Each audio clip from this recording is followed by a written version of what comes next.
नमस्कार। बाखबर में आपका बहुत बहुत स्वागत है। मैं हूं योगी राज योगेश और बाखबर में आज चर्चा करेंगे किसान करेंगे कमाल। असल में किसानों को लेकर एक बड़ी खबर कल मध्य प्रदेश के मुख्यमंत्री मोहन यादव जी ने दी और उन्होंने एक बड़ा प्रोग्राम किया भोपाल में और ऐलान किया कि ये पूरा साल ही किसानों के नाम होगा। मतलब ये 2026 जो है वो किसान वर्ष होगा और इस किसान वर्ष के तहत बहुत सारे कार्यक्रम होंगे। उसमें यह भी होगा कि क्लस्टर बनाए जाएंगे। अब किसानों के लिए, खेती के लिए बड़े बड़े क्लस्टर बनाए जाएंगे और उन क्लस्टरों में बहुत सारे किसानों के हितकारी कार्यक्रम आयोजित किए जाएंगे। तो उसकी शुरुआत कल से मुख्यमंत्री जी ने कर दी है।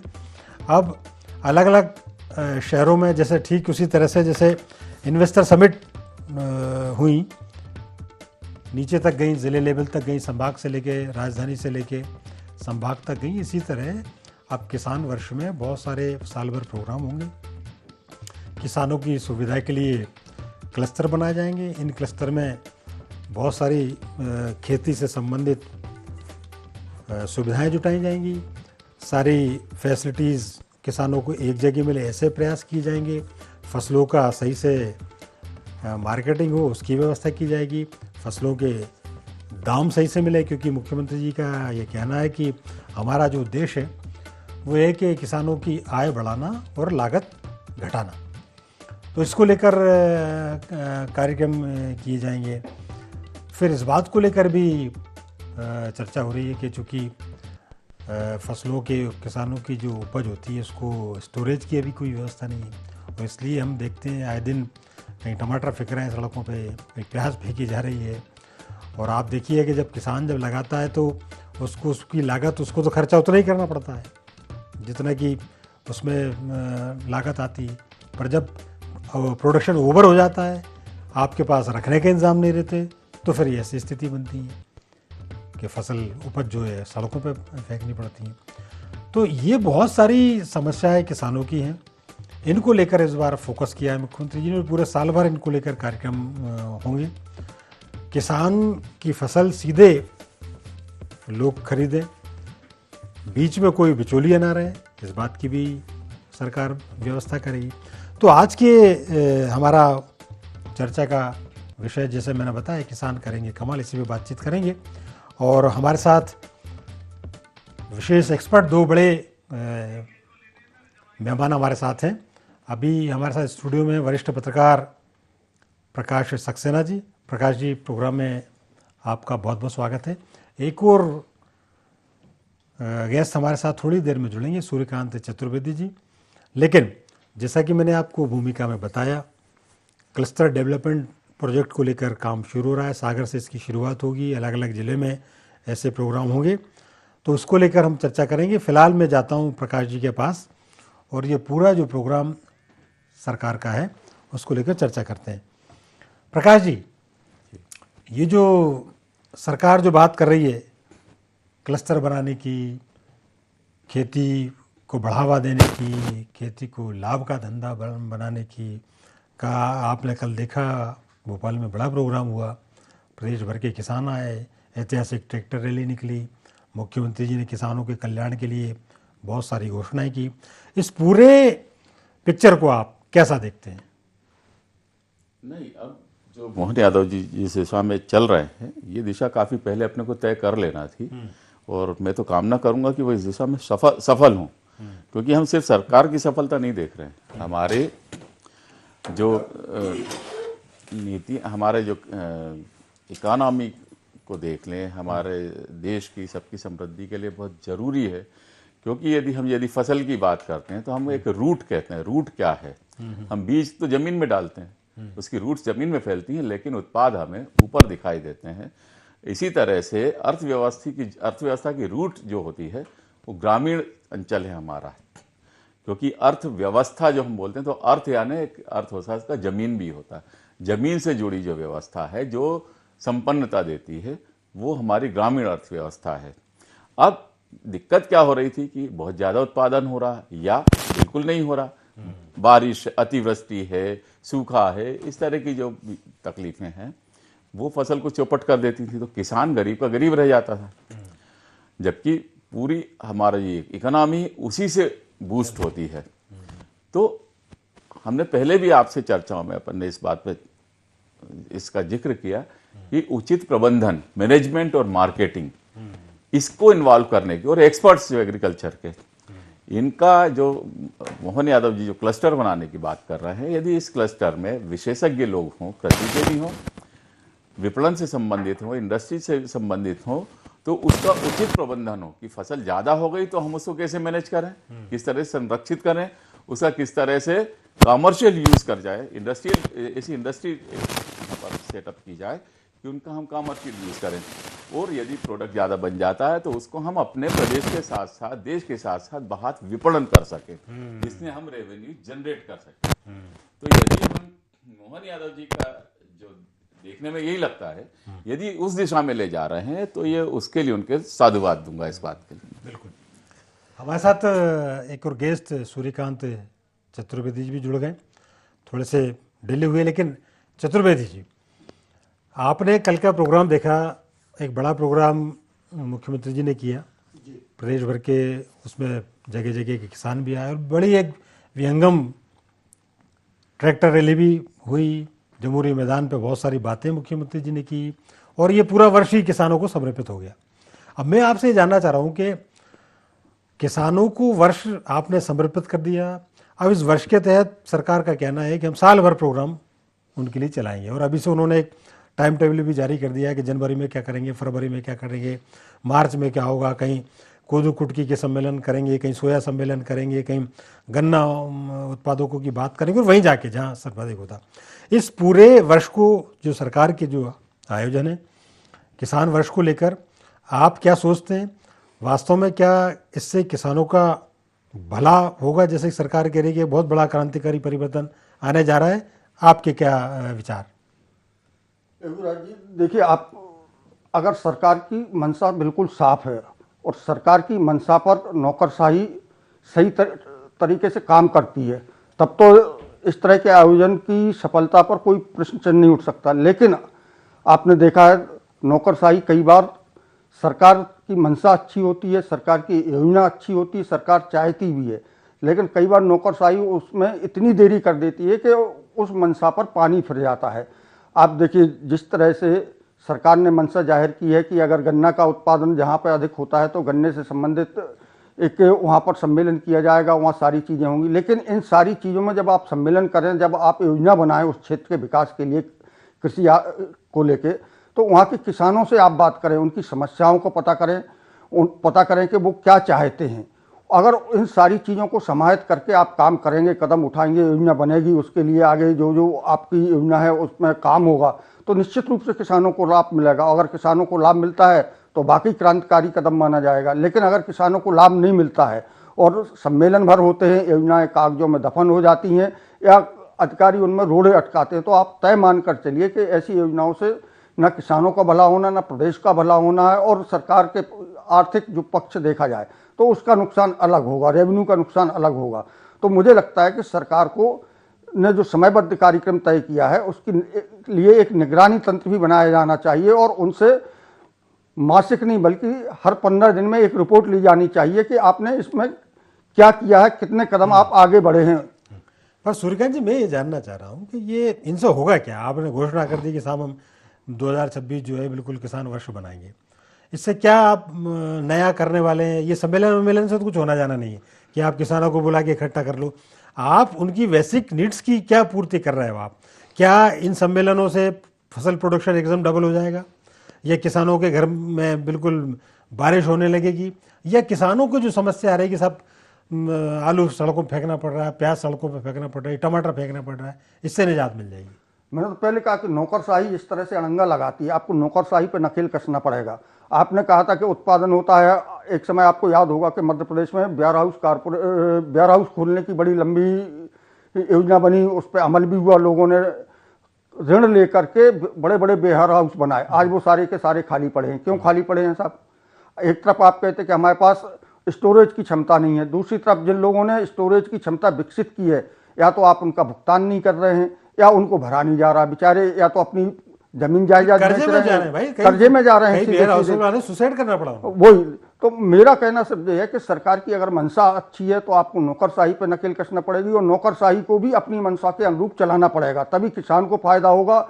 और किसानों के साथ जो और लोग जुड़े हैं, जो पूरे कृषि के क्षेत्र में शामिल लोग हैं, उन सबको फायदा तभी मिलेगा जब नौकरशाही उस पर सरकार की मंशा अनुरूप काम करेगा और मैदानी हकीकत से रूबरू होकर वास्तव में किन चीजों का फायदा मिलेगा उसके लिए कदम उठाएगी, तभी फायदा मिलना संभव है, अन्यथा सरकार के पैसे की बर्बादी है।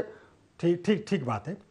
प्रकाश जी, एक बात जिसका जिक्र अभी सूर्यकांत जी ने भी किया, सरकार चिंता करती है और करना भी चाहिए निश्चित तौर पर, कि किसान जब इतनी मेहनत करके अपना एक फसल बोता है, फिर उसमें मेहनत करता है, फिर वो फसल आती है और जब वो बाज़ार में जाती है या जब उसको मालूम पड़ता है कि इसको लगाने में हमें इतना पैसा खर्च हो गया और अब उसके दाम ही नहीं मिल रहे, तो वो जो मैंने जिक्र किया कि फेंकना पड़ रही। अब फेंकने के लिए ये अभी सूर्यकांत जी भी कह रहे थे साहब पहले तो आपने इतने सारे वेयर हाउस बनवा दिए, और वेयर हाउस वालों ने लोन ले लेके वेयर हाउस बनाए और वो अब लोन नहीं चुका पा रहे हैं, उनके वेयर हाउस खाली पड़े। तो जब प्रेजेंट के वेयर हाउस ही फुल नहीं हो पा रहे तो आप क्या कोल्ड स्टोरेज बना के क्या फसलें रख पाओगे?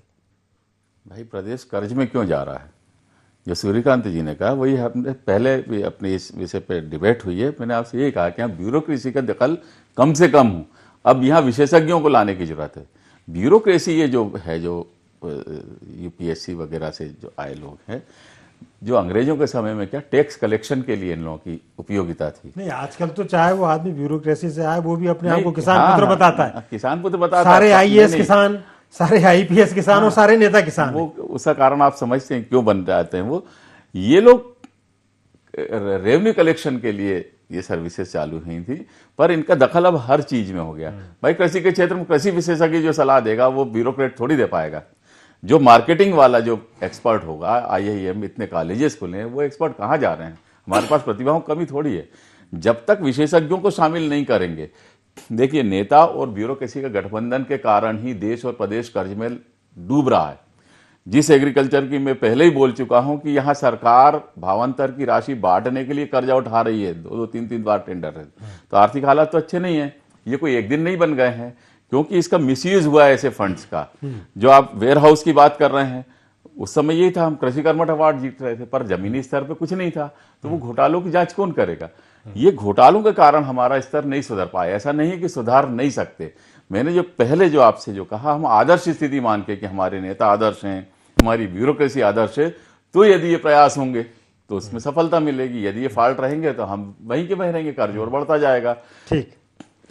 और एक चीज और बोलो कि जैसे वीबी रामजी योजना में भी भंडारण को भी शामिल कर लिया गया है, आप देखें, पर वो भंडारण बनेंगे किसके? पहले से ही बने हुए हैं।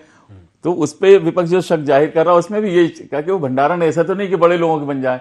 ये भंडारण बनना चाहिए जो किसानों के आसपास, जो कुछ छोटे किसानों के बीच में कहीं ऐसा हो कि वो तुरंत अपनी फसल को बर्बाद होने से बचाने के लिए इस बार यही कह रही है कि हम इस तरह से काम, मैं वही किसानों के समूह बनाएंगे, समूह बनाए। मैं एक चीज और कहना चाहता हूँ, आपने देखा होगा, आपको जो घोषणा करने की जरूरत क्यों पड़ी? सारी घोषणाएं पहले से हैं। आपने कहा था कि हम मध्य प्रदेश में अत्याधुनिक लैब बनाएंगे और जिसमें जमीनों का परीक्षण किया जाएगा किसानों का, और उस भूमि का परीक्षण करके बताया जाएगा कि इसमें क्या कमी है और कौन सी फसल आप लगाएं। लेकिन हुआ आखिर क्या? आप बता दें मध्य प्रदेश में कितनी प्रयोगशालाएं अभी काम कर रही हैं? सही है। सॉइल टेस्टिंग के लिए जो आपने बनाई थी, कई जगह तो सॉइल टेस्टिंग के लिए आपने लैब बना ली, लेकिन आपने वहां पर विशेषज्ञ रखे नहीं जो उसका परीक्षण करें और बता सकें। तो पैसा भी बर्बाद हुआ, किसानों को उनका लाभ भी नहीं मिला। दूसरा, आपको लगातार कहते कि हम सूक्ष्म सिंचाई परियोजनाओं पर काम करेंगे, फलाना करेंगे, अपनी सिंचाई क्षमता बढ़ाएंगे। सिंचाई क्षमता जो आपने लक्ष्य तय किया है, उस लक्ष्य में आप कहाँ पहुंचे? और उस लक्ष्य में अगर देरी हुई है तो उसके लिए दोषी कौन है? आपको किसी सिंचाई क्षमता को लेकर तो आजकल मुख्यमंत्री जी बड़े प्रभावी तरीके से बोलते हैं कि केबीसी जो आई है, चंबल प्रोजेक्ट जो उनका आया है, पार्वती काली सिंध जो योजना उनकी आई है, नदी जोड़ो जो योजना आई है, जो राजस्थान और उत्तर प्रदेश इन सबसे जो पैक्ट हुए हैं, उससे हमारी सिंचाई क्षमता बढ़ रही है।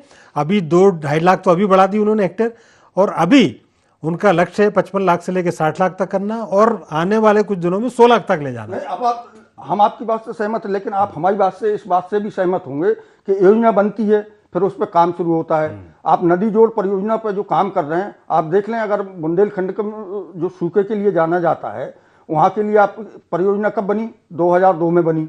2002 से आज क्या है, अभी क्या धरातल पर आ गई वो? क्या किसी 1 हेक्टेयर में सिंचाई होना शुरू हो गई? तो वो तो जब आएगी तब आएगी। मेरा कहना यह है कि आप भली सूक्ष्म सिंचाई परियोजनाएं बनाएं, लेकिन समयबद्ध कार्यक्रम तय करें और उसमें जिम्मेवारी फिक्स करें। अगर देरी होती है, किसकी वजह से देरी हुई है, तो उसे सजा का प्रावधान किया जाए। और सजा खाली ये नहीं कि तबादला कर दिया, तबादला कोई सजा नहीं होती, निलंबन कोई सजा नहीं होती है, उसके खिलाफ कठोर कार्रवाई की जाए। तभी आप समयबद्ध कार्यक्रम चला पाएंगे, समय पर सारी परियोजनाएं पूरी होंगी। आपका जो पैसा बर्बाद होता है, अधिकारी मिलकर उनकी देरी के कारण उसकी लागत बढ़ा देते हैं। निश्चित निश्चित। और उससे नुकसान किसका होता है? आम जनता का होता है, सरकार के टैक्स का होता है, सरकार के खजाने को होता है। तो मुझे लगता है कि इस तरह के अगर कड़े कदम उठाए जाएंगे तो कहीं ना कहीं इसका फायदा फिर आम आदमी को सहज और सुलभ मिल पाएगा। बिल्कुल ठीक बात। एक बात और बार बार कही जा रही है प्रकाश जी, कि अब किसानों को मंडी जाने की जरूरत नहीं पड़ेगी अपनी उपज के लिए, खेतों से सीधे ही उनकी जो है उपज बिक जाया करेगी। तो कितना आप इसको मानते हैं? मतलब ये जो प्रोजेक्ट है ये बहुत बढ़िया लगता है, निश्चित तौर पर किसानों के कल्याण के लिए इस दिशा में होने चाहिए कि उसकी उपज के लिए उसको चक्कर नहीं लगाने पड़े। दूसरे खाद के लिए भी उसको भटकना ना पड़े, खाद भी जो भी किसानों से खेतों के लिए जो आवश्यक जो चीज़ें हैं वो उसको सहज सुलभ हो जाए। अब सरकार कह तो रही है, तो वो तो स्वर्गलोक में आ जाएंगे अपन यदि ऐसा होने लगा तो। ये आदर्श स्थितियां आ गई यदि, तो फिर कमी क्या रह जाएगी? भाई किसान सुखी हो जाएगा तो किसान संपन्न होगा तो वो कहाँ जाएगा? बाजार ही तो जाएगा ना। बाजार भी रौनक होने लगेंगे, पूरी अर्थव्यवस्था दौड़ने लगेगी। पर होता कहाँ है? सपने दिखाती है सरकार। ये जो कैंपेन है ना, आजकल ऐसी स्वप्न रचने वाली कंपनियां होती हैं, वो इन सपनों को गढ़ती है और सीधे जनता के सामने पेश कर देती है। आप अभी जो वेस्ट बंगाल में देख रहे हैं जैसे वो कंपनी, ये ऐसी कंपनियां काम करती हैं। तो आप कब तक ऐसे प्रचार से जनता को अंधेरे में रखेंगे?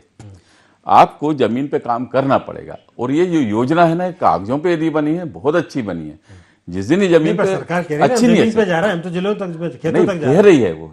मैं क्या कह रहा हूँ, यदि ऐसा कर लिया तो ये तो स्वर्ग बन जाएगा हमारा मध्य प्रदेश। क्योंकि किसान को यदि, भाई क्या होता है, जैसे हमारे जो प्रकृति में आहार श्रृंखला होती है ना, कि जो पादप होते हैं, पेड़ पौधे होते हैं, उनको छोटे जीव खाते हैं, उन जीवों को बड़े जीव खाते हैं और बड़े जीवों को हिंसक चेन होती है। वैसी अर्थव्यवस्था की चेन नीचे का गरीब आदमी, नागरिक, आम नागरिक और किसान है, इनका सबसे ज्यादा शोषण होता है। इनके लिए दिखाने के लिए नीतियां ज्यादा बनती हैं, लेकिन इनका भयानक शोषण होता है। आप खाद के मामले में देखें, कितना मारामारी हो रही है, खाद नहीं मिल रही है। आप आज ये हालत है, आप उसको मैनेज नहीं कर पा रहे। आज से 20, 25, 50 साल के बाद का सपना है कि हम सब विकसित भारत बन जाएंगे, आज आप संभाल नहीं पा रहे हैं, कहां से करेंगे? आप वो प्लान चेकआउट कीजिए, आप जनता को बताइए कि हम इस तरह से इन समस्याओं से निपटेंगे। ठीक ठीक। तब मैं एक चीज और जोड़ना चाहता हूँ। खाद, बीज, सिंचाई और खरीदी, सिर्फ 4 चीजों को अगर आप चाक चौबंद कर देंगे तो किसान अपने आप संपन्न हो जाएगा। प्रदेश मार्केटिंग है उसकी, जिस खरीदी जो आप उसको मैंने खरीद से, हम बोलचाल की भाषा में खरीद शब्द बोलते हैं, इसलिए मैंने खरीद शब्द का उपयोग कर लिया। मार्केटिंग, आप इन 4 चीजों की व्यवस्थाएं चाक चौबंद कर लेंगे तो किसान अपने आप संपन्न हो जाएगा। किसान संपन्न होगा तो प्रदेश की अर्थव्यवस्था भी बढ़ेगी, क्योंकि वैसे भी प्रदेश की और देश की अर्थव्यवस्था कृषि आधारित है, तो अर्थव्यवस्था भी तेजी से बढ़ेगी।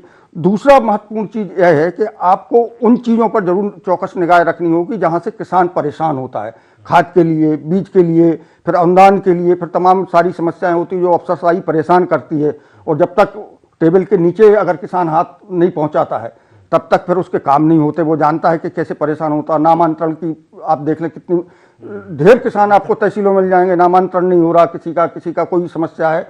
जिस सारी समस्याओं पर आप फोकस करें तो आपको इन सारी योजना बनाने की जरूरत नहीं। किसान खुद सक्षम है, वो अपने आप कर लेगा और वो आपकी अर्थव्यवस्था में अपना महत्वपूर्ण रोल भी अदा करेगा। पर आप देखिए, सरकार जिसका भी जिक्र कर रहे हैं उसमें भावांतर का बड़ा अपना सब सक्सेसफुल इस प्रोजेक्ट को बताती है सरकार कि इस बार हमने सोयाबीन के किसानों को नुकसान में नहीं जाने दिया और 700 लेकर 1000, 1200 तक का किसानों को लाभ हुआ। सरकार तो कहती है खाद भी पर्याप्त है, बीज भी हम अच्छा दे रहे हैं, लेकिन जब जो मामला खुलता है, जिसकी जांच हो जाती है तो हकीकत सामने आ जाती है। खाद के लिए तो लंबी लंबी लाइनें आपने खुद देखी सुनी होंगी, आप तो खुद समाचार आपके संवाददाताओं ने भेजे होंगे, तमाम चैनलों पे भी चले। तो आखिर हर साल वही स्थिति क्यों बनती है? आप लोग सबक लेते हैं, इस साल हमसे जो गलतियां हुई हैं उन गलतियों से हम सबक लेके आगे उसमें सुधार करते हैं कि वो गलतियां ना दोहराई जाएं। तो आप उनसे सबक तो लेते नहीं हैं। आप खाद की व्यवस्था पहले कर लें, किसान को परेशानी नहीं होना पड़े, बेचारा अपना पानी डालने की स्थिति, निदाई गुड़ाई सब छोड़ के लाइन में लगा रहता है सुबह 4 बजे से शाम को, पता लगा उसे निराशा हाथ लगती है। निश्चित तौर पर एक बड़ी प्रॉब्लम है किसानों की, और वो उनको आसानी से खाद उपलब्ध हो तो अपने समय पर वो अपना काम पूरा कर सके, क्योंकि इसमें एक बड़ा टाइम का बड़ा महत्व है। अब का वर्षा जब कृषि सुहानी, तो मतलब वर्षा का ऐसा भी कोई मतलब नहीं कि जब जरूरत थी तब बारिश ना हुई, तो सरकार को वो इंतजाम टाइमली करने पड़ेंगे ताकि वो समय से बो दें, समय से हकाई कर दें और समय से उसका लाभ मिल जाए।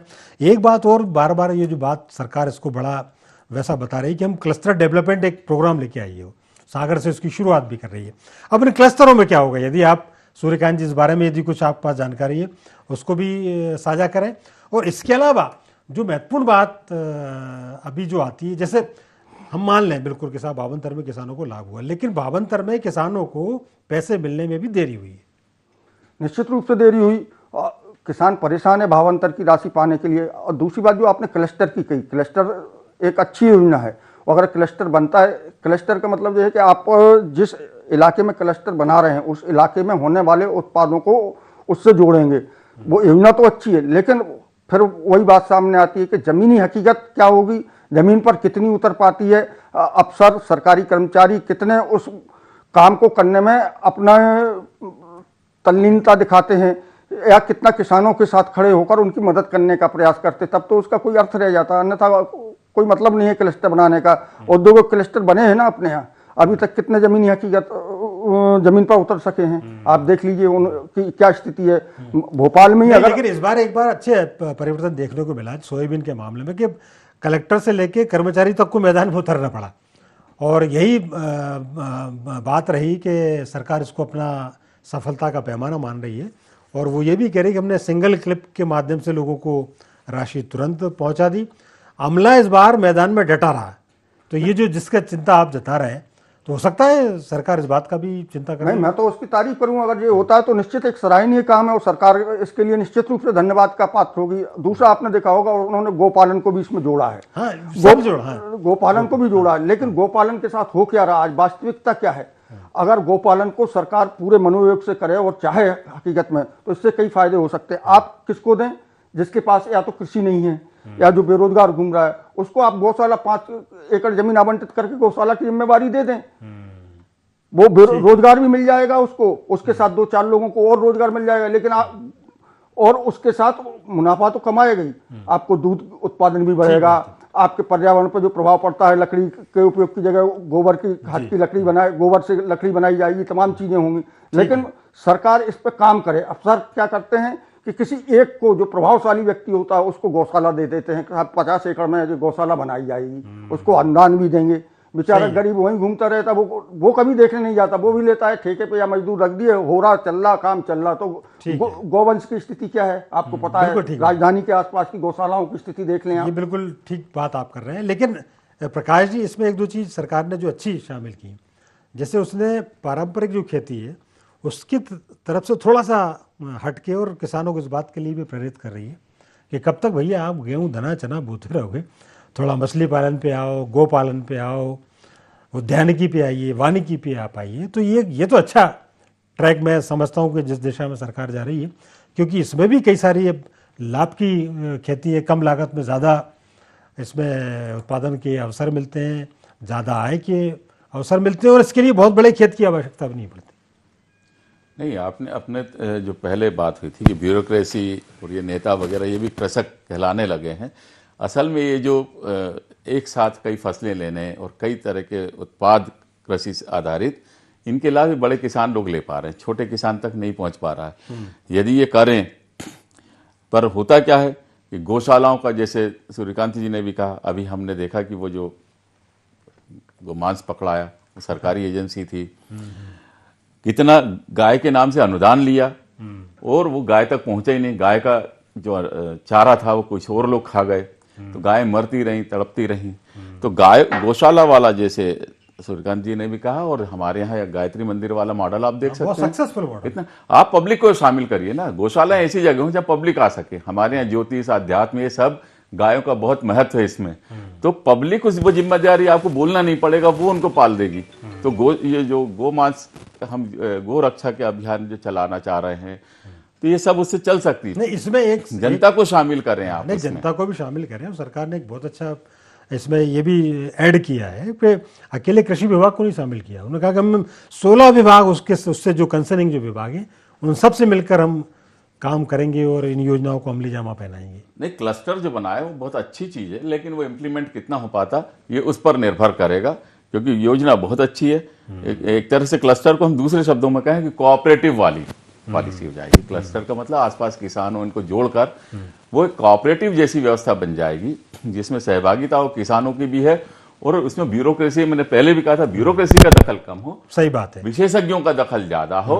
तो कोऑपरेटिव मॉडल हमारे देश का सबसे सक्सेसफुल मॉडल रहा है। यदि उसको लागू करते हैं इसमें, पर उसमें वही लोग शामिल हों, तो इसके परिणाम मिलते हैं। बिल्कुल आपने ठीक बात कही।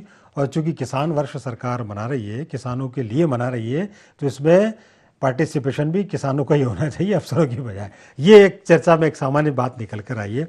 बहरहाल सरकार के इरादे अच्छे हैं और पूरा साल उन्होंने किसानों को समर्पित किया है, तो हम उम्मीद करेंगे कि किसानों के लिए वास्तव में कुछ बहुत अच्छा देखने को मिले। किसान कमाल करेंगे और माला माल भी होंगे। बहरहाल चर्चा में फिलहाल इतना ही। प्रकाश जी, आपने चर्चा में भाग ली, इसलिए आपका बहुत बहुत धन्यवाद। सूर्यकांत जी, आपका भी बहुत बहुत धन्यवाद। तो बाखबर में फिलहाल इतना ही। आप हमारे साथ बने रहिए, जुड़े रहिए और देखते रहिए IND24। नमस्कार।